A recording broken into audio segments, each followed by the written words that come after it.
The people we have, this is a movement. I don't know if you've been reading, like Time Magazine, the cover of Time Magazine. It's a movement, what's going on. People love this country so much, and they want to bring it back, and we're going to bring it back. We're going to bring it back. So we just had, I have to tell you this. I love talking about it. I've made pollsters very famous, actually. But when you're number one, you always like to talk about it, right? So Zogby just came, national poll, 45-13. Can you believe that one? I don't believe it even. I mean, it's so much. Maybe I should say, let's make it close. Everybody's got to get out. You got to get out and vote. Don't worry about polls, because there's only one poll that counts. You know what that is. February 9th for you people, right? February 1st for Iowa, February 9th for you. In New Hampshire, Trump 33. This is Franklin Pierce. We all know Franklin Pierce. Then you have Cruz, Kasich, and, oh boy, poor Bush. The guy spent $100 million. What is he doing? What is he doing wasting all that? Such a waste of money, isn't it?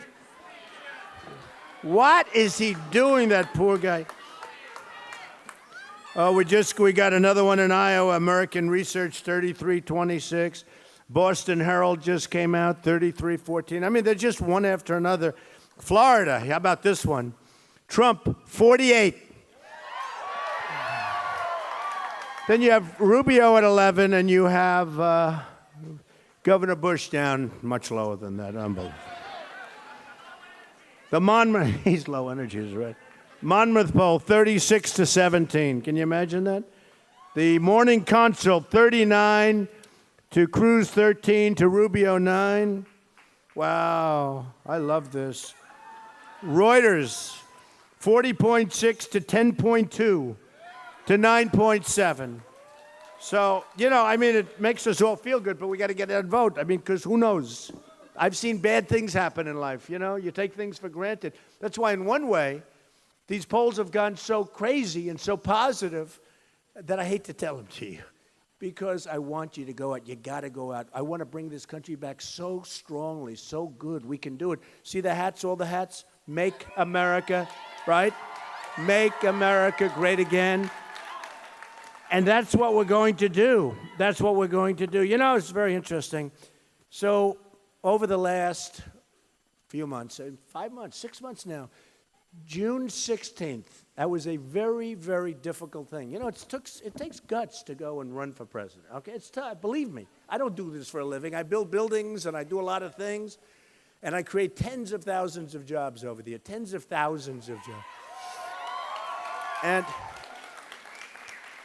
And I love doing it. I love what I'm doing. I love my wife. I have a great family. I've built a tremendous company that's been really good. In fact, when I filed my papers, everyone went down to check out the company, and they said, wow, this is really a good company. Very low debt, some of the great assets of the world, some of the great real estate assets anywhere in the world. You look at Trump National Doral in Miami, or Turnberry. You take a look at Turnberry in Scotland, where they play the British Open, now called the Open Championship, the biggest golf tournament. And so many others. We have so many buildings in Manhattan, 40 Wall Street, Trump Tower, a lot, the Nike Town, and all these different things. And I love what I was doing, and I loved it. But I watched, and I saw, and I looked like you, like everybody, what is going on with our country. I'd see the deals that I made. I'd see a Sergeant Bergdahl, where Sergeant Bergdahl he was a traitor, right? And yet, for Sergeant Bergdahl, we gave them how many guys? 5, right? 5. We gave them 5 people that they wanted so desperately. And people were killed. 5 or 6 people were killed going out looking for Sergeant Bergdahl. And you see the parents of those young kids, those great young soldiers, and you see them on television. It's like devastating. And in the old days, there would have been very big repercussions. Today, who the hell knows? Probably won't get anything. It's unbelievable what's going on in the country. Then you look at the Iran deal, where we give $150 billion. No, think of it. It's so sad. When you look at that deal, and that deal epitomizes what the United States is all about now. We don't win anymore. We used to win, right? We'd have a country and we'd win. And we don't win anymore. We don't go and we don't do, and we should win. We have some of the great negotiators. We have the best business people. We have the best business people in the world, best businessmen, best business women. I know so many of them. Instead, to negotiate with China, who do we use? Political hacks. We use people that gave campaign contributions to represent us with different countries. And probably, who the hell knows, they probably have an interest in making bad deals. I mean, you don't even know anymore in this country. You don't even know. You don't know what's going on. And some of the deals are so bad that it's not that our people are that incompetent, believe me. There's dishonesty. You look at these people that are raising all of the money. I'm self-funding my campaign. I'm putting up all my own money.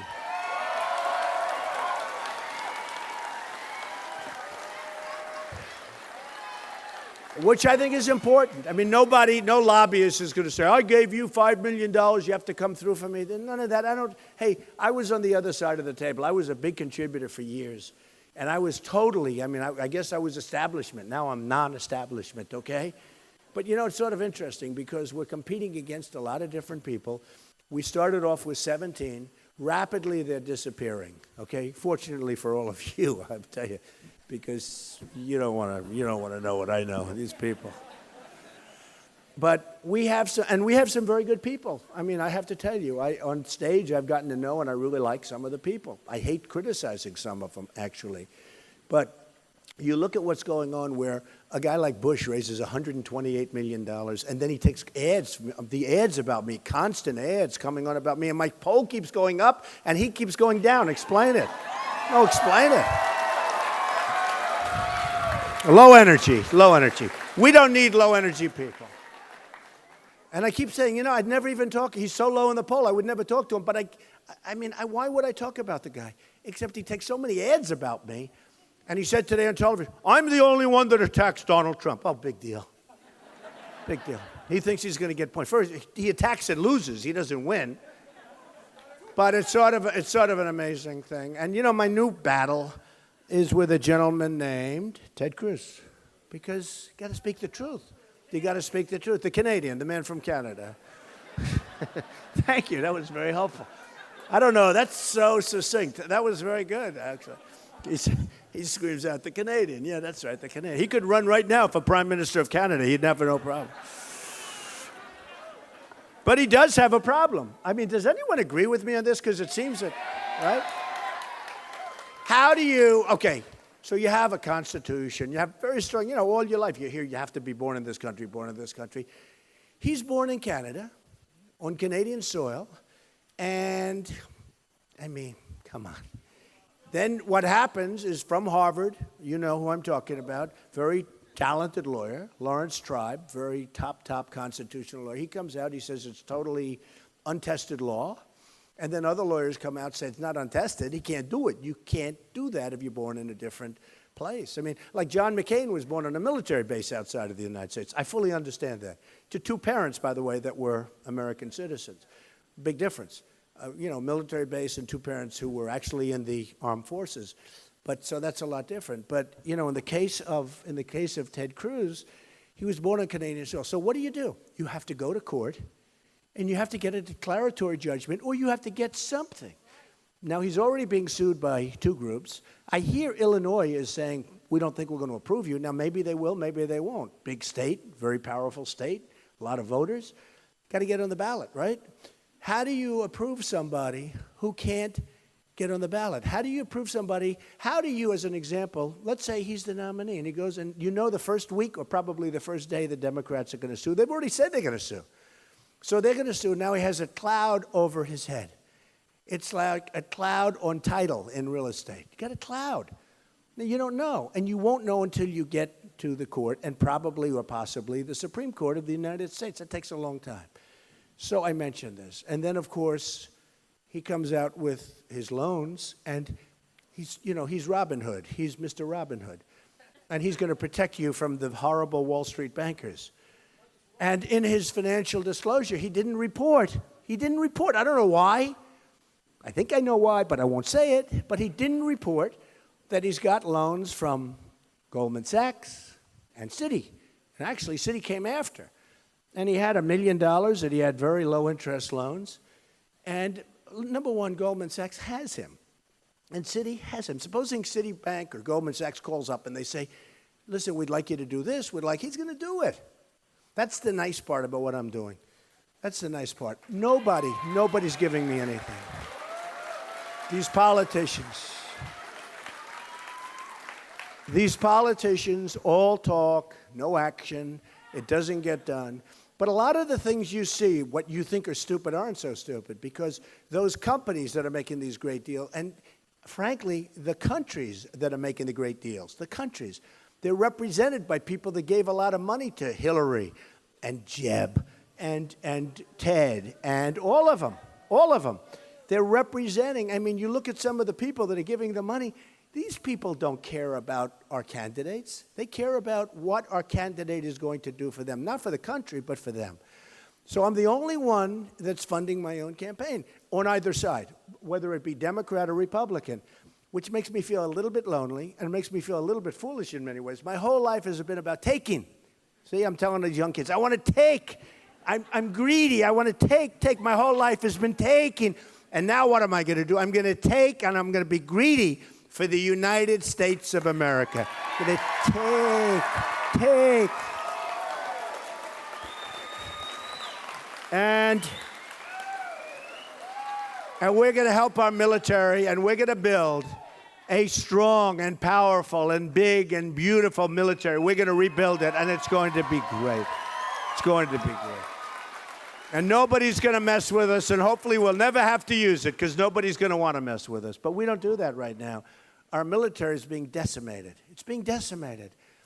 We have trucks, and we have ammo, and we have rifles, and we have all this stuff that gets shipped to our enemies, and, you know, our enemies take it. I don't know if you know that.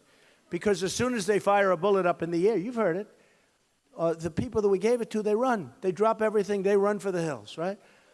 2,300 Humvees. This is the thing that gets me, because I say, that's so much. How many ships does it take? 2,300 brand new armor-plated Humvees. Now, if you think about that, we have wounded warriors, our greatest people. These people have the best attitude, They lost their legs, or they lost their arms, or they lost both, or they lost worse. And their attitude, and you see them, and I see them, and they're smiling. And I mean, these are amazing people not being taken care of properly by the Veterans Administration. We're going to make sure that is solved. Our veterans generally. But think of this. 2,300 Humvees, armor-plated. Now, the ones that our guys became wounded warriors driving around in because a bomb goes off underneath, and it was like driving around in a regular Jeep or a regular car. I mean, these things are incredible. So they're over there. The enemy has them. And a young soldier, the son of a friend of mine, came back. He's been there 3 tours. And he came back. And he said, you know what's sad, Mr. Trump? The enemies have better equipment than we do. And it's our equipment. They take it. They take it. We give them to these people that we don't even know who the hell they are. You know, people fighting for us, insurgents, all these people, they're fighting for us, right? They call them revolutionary this, and, you know, all people, we think it's good. They have nice names. And what are we doing, folks? What are we doing? Why? Why are we so stupid? Why are we so incompetent? Why do we allow these things to happen? This is a young Obama. Well, it is. It is. Look, we shouldn't have gotten in. We shouldn't have gotten in, and I was against it, and you have to give credit for vision. We should have never been in Iraq. You know, think of it. So in 2003, 2004, Reuters, they wrote an article, Trump is totally opposed to the war. Now, a lot of people say temperament, you know, temperament. I was going to say dummy Bush, but I refuse to say it. Bush, he said, I don't like his tone. Tone. They're cutting off people's heads all over the place, and he's worried about tone. They're cutting off Christians' heads in the Middle East. And we're worried about tone. But, you know, they'll say, does he have the right temperament? I have a great temperament. You know, I built this incredible company. Incredible. I have a great temperament. I have an unbelievable temperament. Somebody said the other day, he's angry. Nikki Haley, a wonderful woman. I've supported her. I support her. But she, in her speech, she said, she was referring to me. She said that. She said, I'm angry. And they asked me at the last debate. Who won the last debate, by the way? But they asked me at the last debate that, you know, Nikki said you were angry. And I never thought of it, but I said, you know what? I am angry. I'm angry about ISIS. We can't beat them. I'm angry about the border. I'm angry about the fact we're not putting up a wall. We will put up a wall, by the way. We'll put up a wall.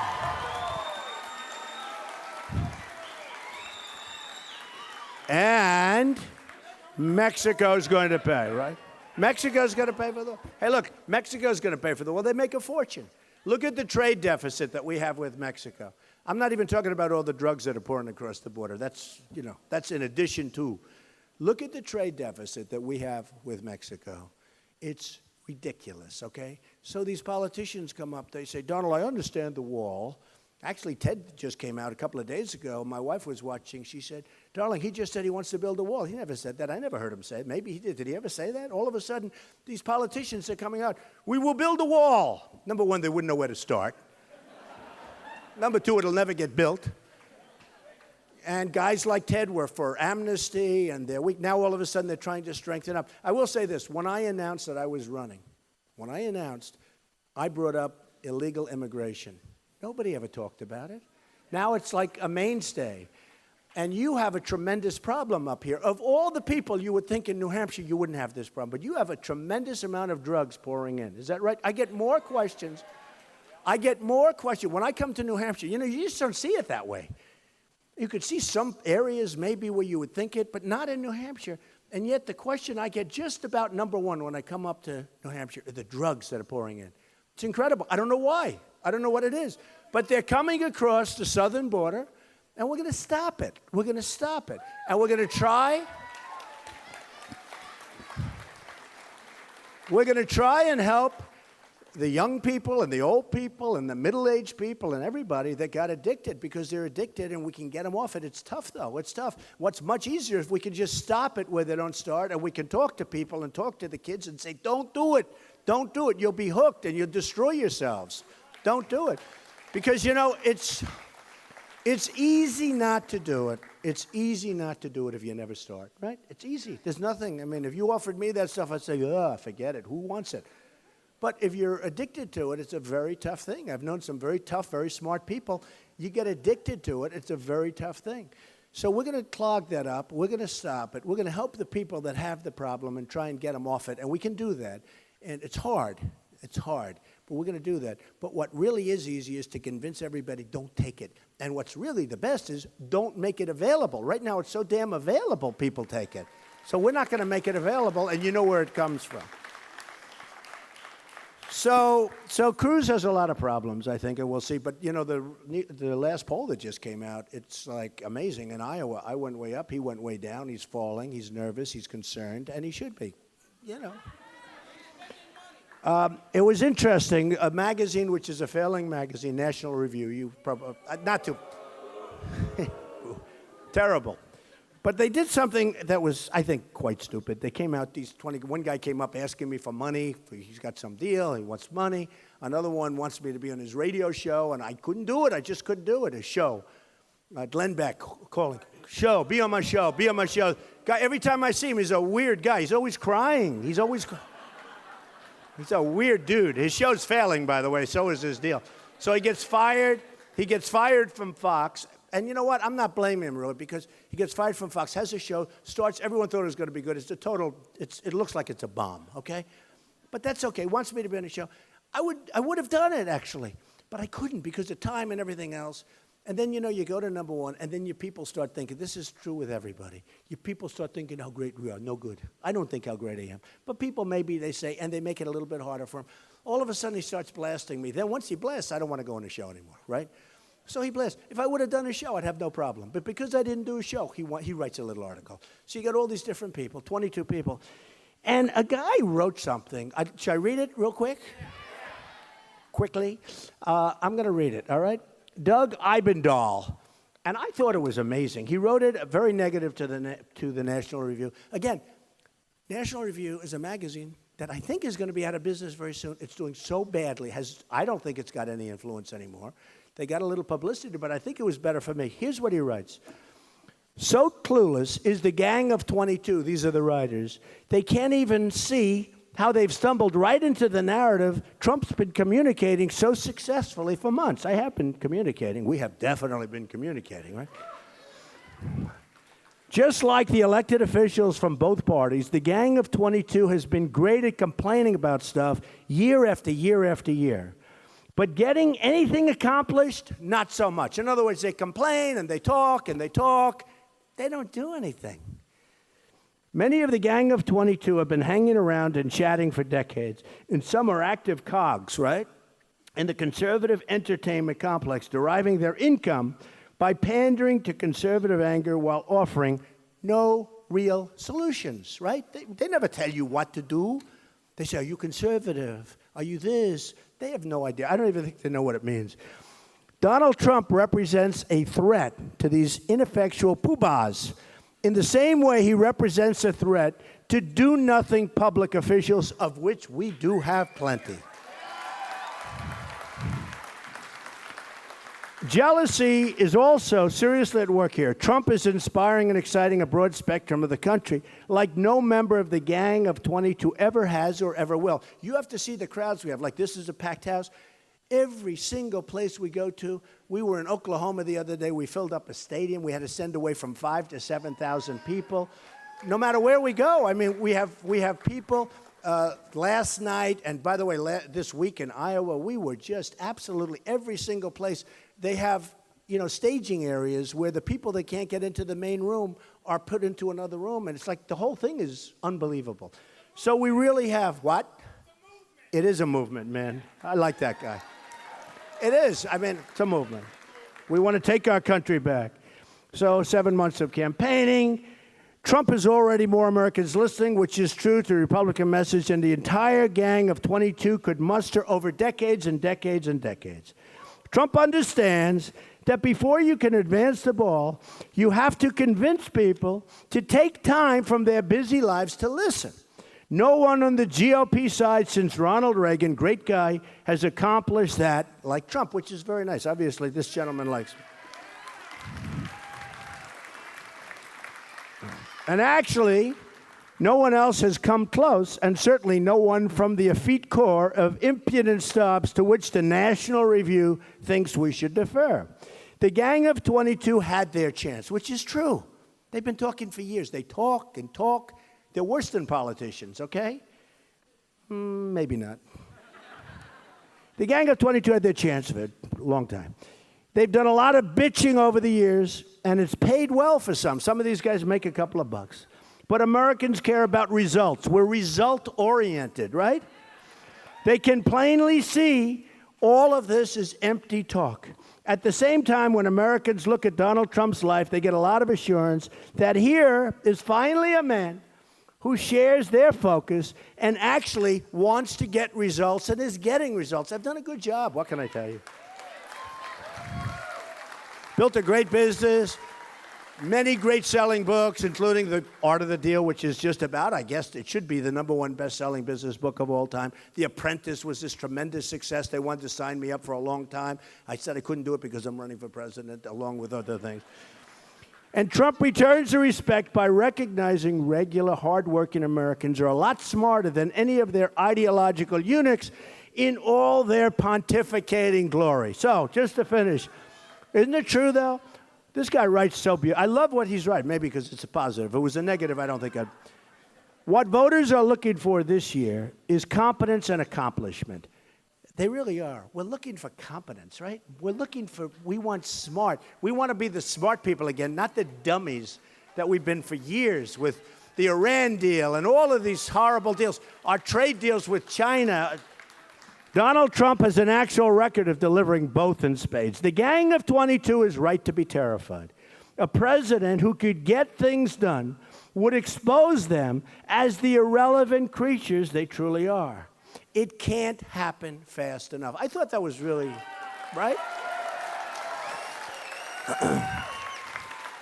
I thought it was great. I thought the way he wrote it, and it's right. I mean, these people. I never like critics. I watch Broadway plays, and I'd see a play that's good, and then next day you wake up and you see the New York Times critic, and he'll write about the Broadway play, and he'll say horrible things. The actress was no good, and this, and then maybe sometimes they're right, sometimes they're wrong. But I always say they can't do it themselves, you know. I like being a critic only, like I'm being a critic, a big critic of Obama. He's done a terrible job. But we're going to fix things. We're not going to just criticize. We want to fix it, and we want to be. You want me to fire him?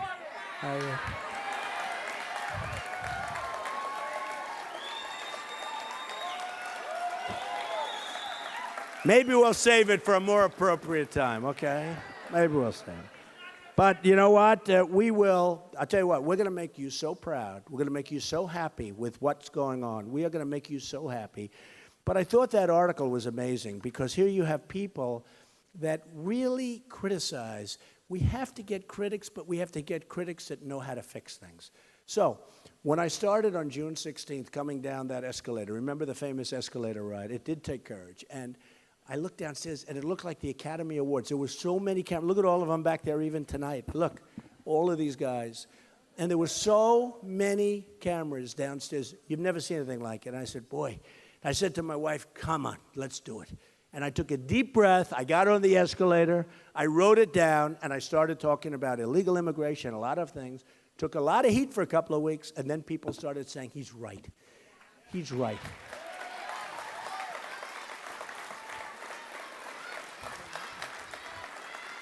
And then you had Kate killed in San Francisco, shot in the back by an illegal immigrant, should have never been here. And you had Jamil in Los Angeles, a young man going to college, getting ready to start college, good athlete, great father, was a friend of mine, and he was killed, shot in the face 3 or 4 times in the face, and for no reason, walking home to his father.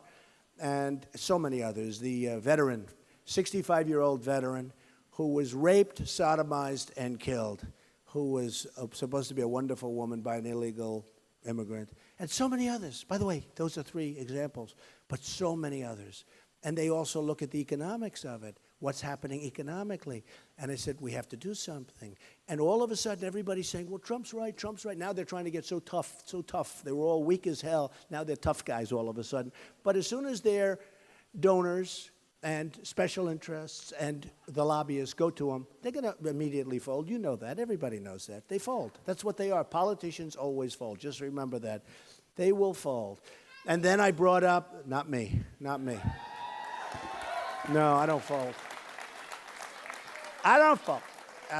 There's no reason for me. I will tell you, if somebody gave me lots of money, and if I were a politician and somebody gave lots and lots of money, you know, the natural instinct when they called you, I always tell the story about the Ford plant, right? You know, they're building a plant, $2.5 billion, closing other plants, obviously for this one.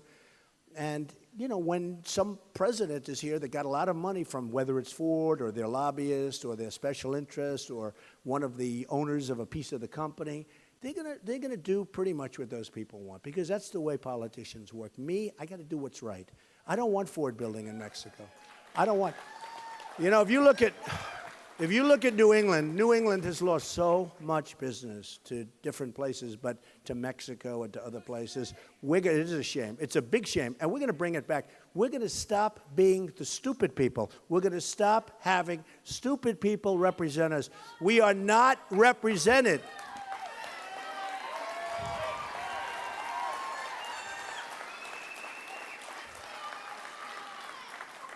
We are not represented by people that are looking out for our interests, or they have other problems, and who knows what those problems are. And personally, I don't care. It's going to end.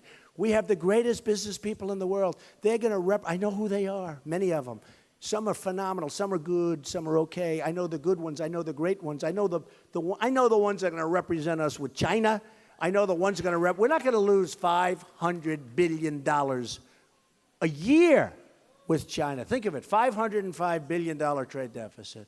It's not going to happen, folks. Not going to happen. They view us, they can't even believe. I have a lot of friends from China. I have the biggest bank in the world is a tenant of mine in one of my buildings. But I have a lot of friends from China. They can't even believe they get away. You know, they pay me millions of dollars for condos. I build a building. They give you checks. I like China. It's great. The Bank of America building, I have a big chunk of that in San Francisco. 1290 Avenue of the Americas, got from China. Look, we can do great with China, but we don't have the right people. We have hacks negotiating. We have people that don't know anything about business negotiating with the sharpest people you've ever seen. These guys don't play games. You know, these Chinese, they come in, boom, they want business. We want business. They're dealing with a bunch of babies. They're dealing with diplomats in some cases. And they're good. They're political hacks, is right. They are political hacks. But we're dealing with people that don't have a clue. Even if they're honest, which maybe they are, maybe they're not. I don't really care because the job's not getting done either way. But we're dealing with people that truly don't have our best interests. And even if they did, they couldn't do anything about it. They're not smart enough. They're not tough enough. They're not cunning enough. And we're going to change all that. We got to change it. We don't have a choice.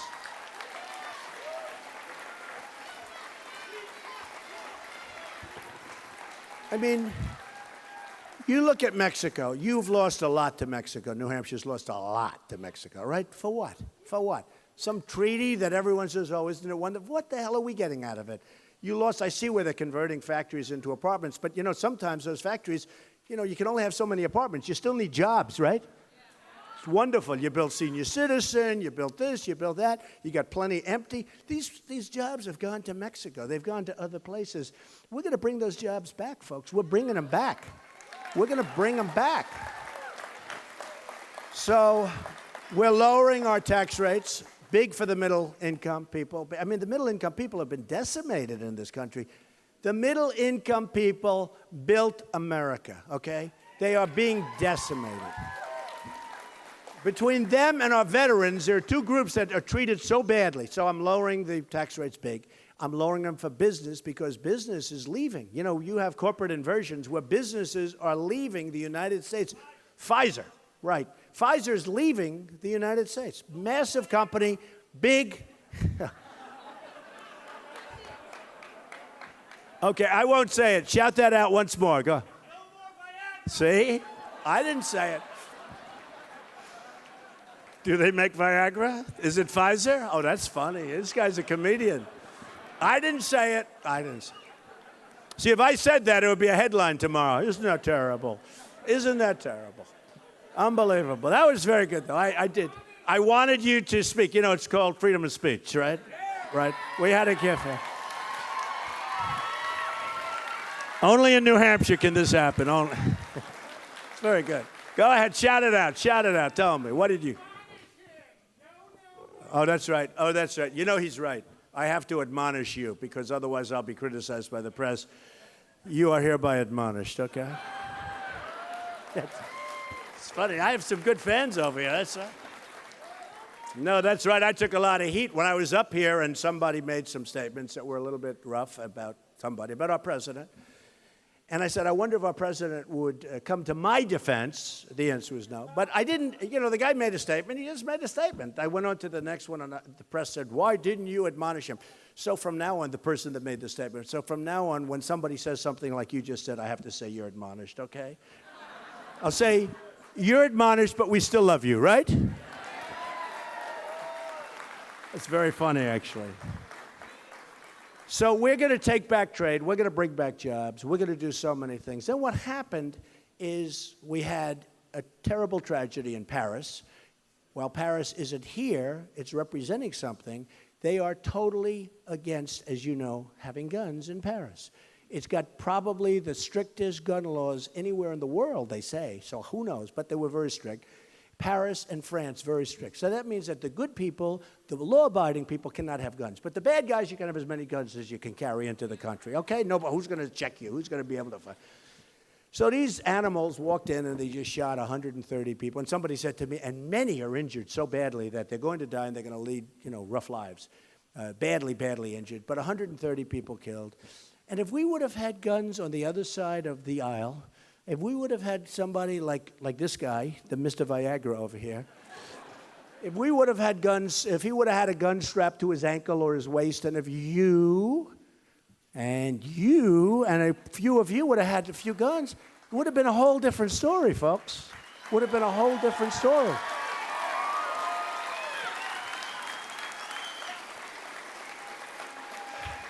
Would have been a whole different story. And so sad. It's so sad. And then you go over to California where you had the two young, they called them the newlyweds, the press, the newlyweds. Oh, newlyweds? I don't think they're newlyweds. You know, two radicalized people. And they went in, and they killed 14 people. Again, a lot of people hurt, badly hurt, but killed 14 people. These are people that gave them wedding gifts and ceremonies and parties and celebrated with them. These are people they knew. There's something going on, folks. There's something. And you go to a place like Brussels. You go to a place like Paris. You go to so many different places. It's like they're in a different world now. There's bad stuff happening. There's bad stuff happening. Many cities. I mean, honestly, many cities, many places. And so when I talked about radical Islamic terrorism, oh, the world, the whole world, now the world's saying, he might have a point. I have a major point. And what happens, I mean, we have a president who refuses to mention the term. Now, why? Who knows? He won't say radical Islamic terrorism. There's nothing wrong with saying it. It's a problem. We're going to solve the problem. Hopefully, we're going to solve that problem. But we have hatred out there. There is hatred that nobody can believe. We're going to solve the problem. And you have to know the problem. You have to have somebody that will say, yeah, we do have a problem here. He won't say it. I don't understand. Does anybody know why he won't say it? Does anybody know why? Well, he won't say it. And you know what? So I brought it up. I brought up illegal immigration. Then I brought up radical Islamic terror. And that's what it is. And it's a shame. It's a very sad thing. I have friends who are Muslim and who called me in some cases, not in all cases, I must be honest, but in some cases. And they said, what you've done is an amazing service, and we never thought anybody would have the guts to do it. You've brought to the fore a problem that has to be solved. It's got to be solved because the level of hatred is too much. When you have a Paris or when you have a California and when you have the shooting where they killed our 5 soldiers in the gun-free zones. By the way, gun-free zones, no good.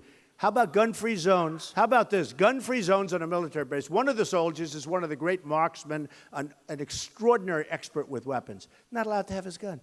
And this wacko walks in and kills 5 soldiers. These were all great soldiers.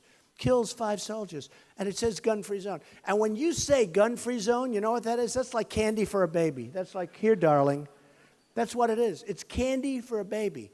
Because these whack jobs, these sick, horrible people, they hear gun-free. That means they're not going to be shot at. They don't want to die. They don't want to die. Everyone says they want to die. They don't want to die, believe me. Okay? They don't want to die. So what I'm saying is we've got to change our ways. We've got to be vigilant. We've got to be smart. And if we're not going to end up having a country anymore. We're just going to have one big mess. And take a look at what's happening in Europe.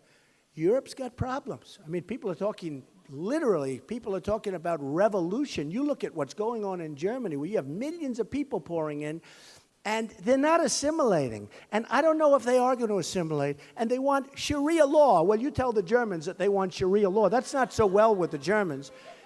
And what Angela Merkel, what she's doing, nobody understands what's going on over there. What's going on? But you look at what's going with the migration. And then we have President Obama wants to take it. He said 10,000.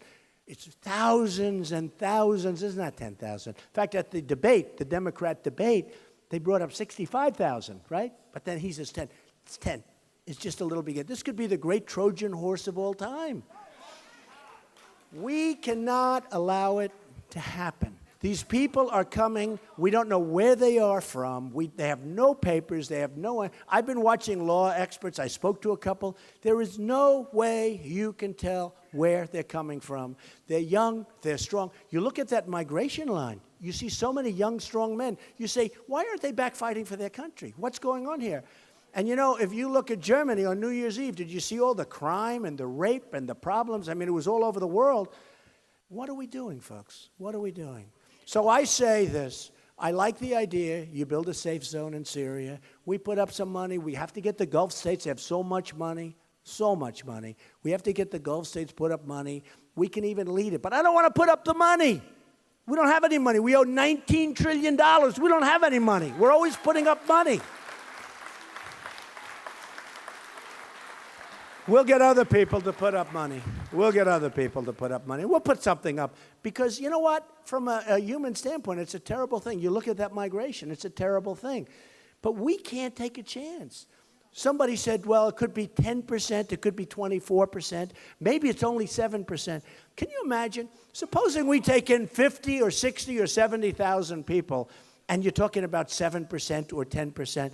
That's 7,000 people. Look what 2 people did in California. Look what 2 people did. So we can't do this anymore. We have to run our country tough and smart, and we have to run it with heart. We have to save Social Security. We have to do a lot of things. But we're going to save Medicare. We're going to save Social Security. We're going to do a lot of things. We're going to do a lot of things. But we need leadership. We don't have a leader right now. We don't have, and we haven't had for a long time, frankly. And you know what? And we have President Trump. I love this guy. He's a friendly crowd tonight, I'll tell you what. He's a friendly crowd.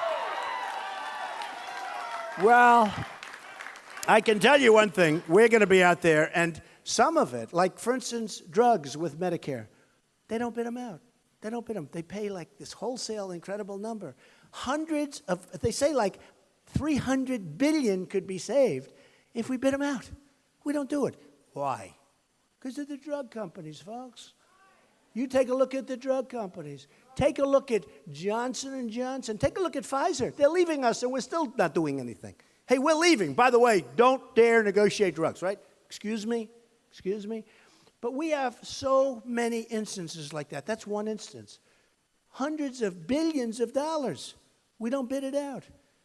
We bid it out in Trump, but we don't bid it out with politicians because they don't even know what it means to bid out. And you know, so many things have happened. Over the last week, Sarah Palin endorsed me, who is a wonderful woman. Wonderful woman.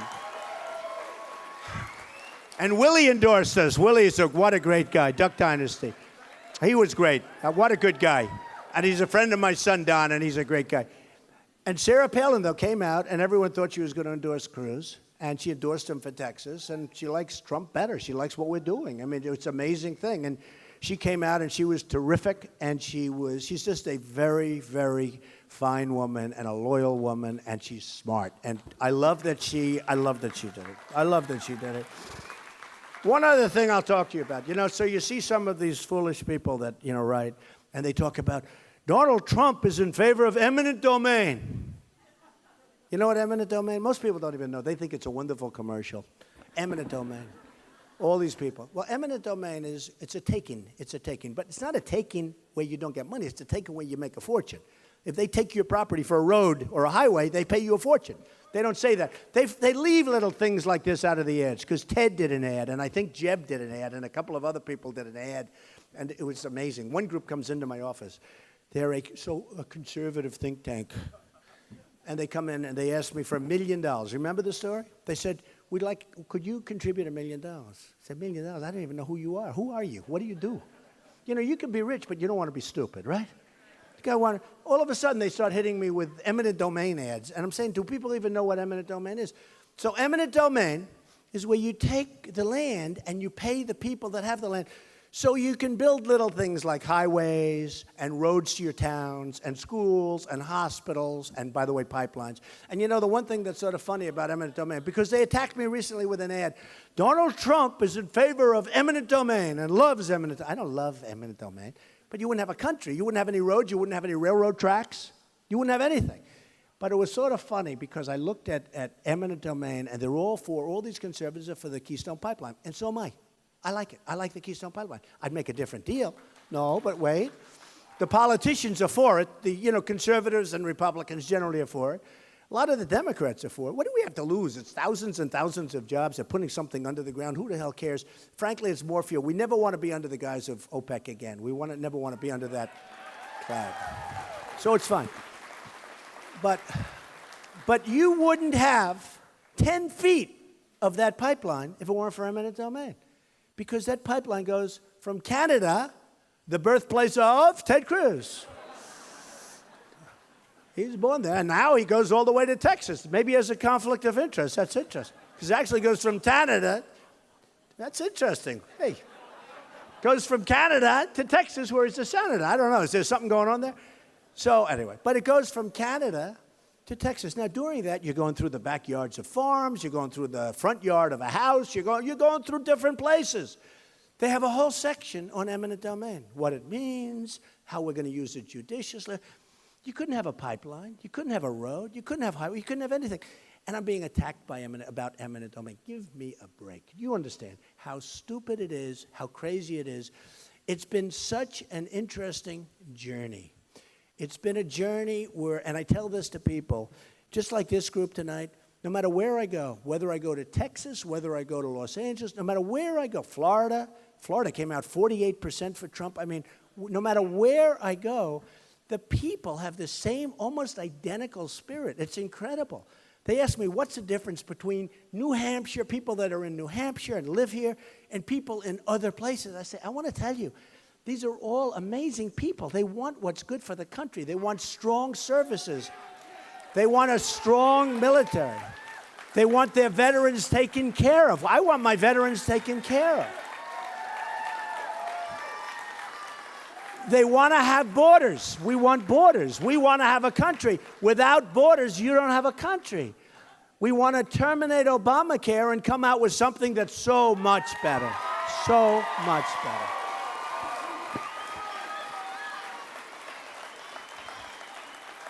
Almost everybody, other than Jeb Bush, everybody wants to get rid of Common Core. I don't want my kids educated from Washington.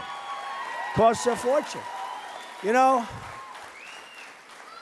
in the world of education, we are ranked number 28 in the world. We have third world countries that do better than us in education. Third world countries, right? We're ranked number 28, and yet in terms of per pupil cost, we're number one by a factor like you wouldn't even believe. So far ahead of everybody else. So we spend the most, and we get the least.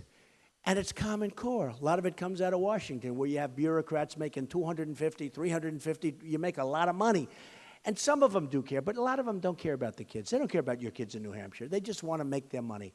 We want to bring it. I've seen it local where the parents are involved. Even when their kids graduate from school and they go into, the parents stay involved. They're in love with the place. They do so good. It's love. It's not money.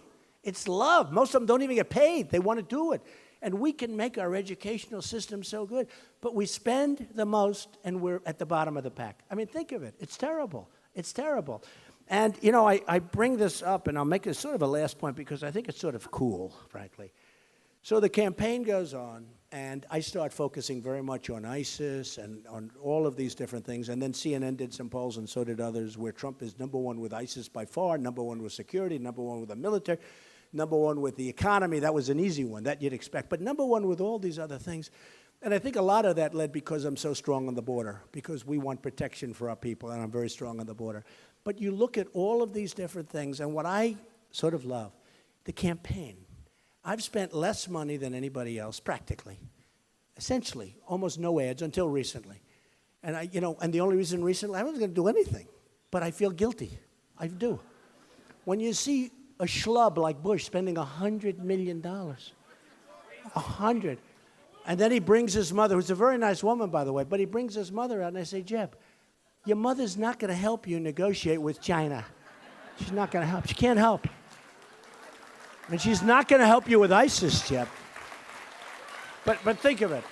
Here's a guy has probably by now spent $100 million, and he's going down. And I've spent nothing, and I'm in number one place. Wouldn't it be, by far, by a lot, but think of this. This isn't even meant to be insulting. Wouldn't it be nice if we had a country where we spent less and had great results instead of spending most and having the worst result, right? Wouldn't that be nice? Wouldn't that be nice?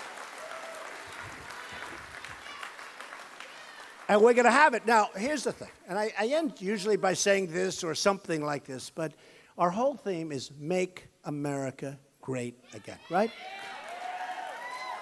But the problem is we don't win. We lost on the Iran deal. We lose on everything. We lose on everything. We can't even beat ISIS. Can you imagine General Douglas MacArthur? Boom. Can you imagine General George Patton? You know, he was so rough, people didn't even like to look him in the eye. General George Patton. Can you imagine him? I watch these generals on talk shows. They're on talk shows talking about what do you think of ISIS? One of the generals who just retired, he was on one of the shows, and they said, what do you think of ISIS? Oh, they're tough. There's like 30,000 people in ISIS. They're tough. And I said to myself, Do you think General George Patton, first of all, he wouldn't have been on a talk show, okay? He wouldn't have been on a talk show. But do you think General George Patton would have been saying how tough they are? You know what you do? You embolden them when you start talking that way. This is one of our top people. I guess he was retiring or retired, and he said, they're tough. Another one who just retired, General Orellano, who's a good man, I think, but he said, we're the least prepared, preparedness, he thinks, maybe ever. I watched it. I said, maybe he meant from the Second World War. I think it said forever, from almost the beginning, with our preparedness. And I see that. I see that. Our military is just, it's horrible what's happening to us. We're being beaten at every front. We can't have it.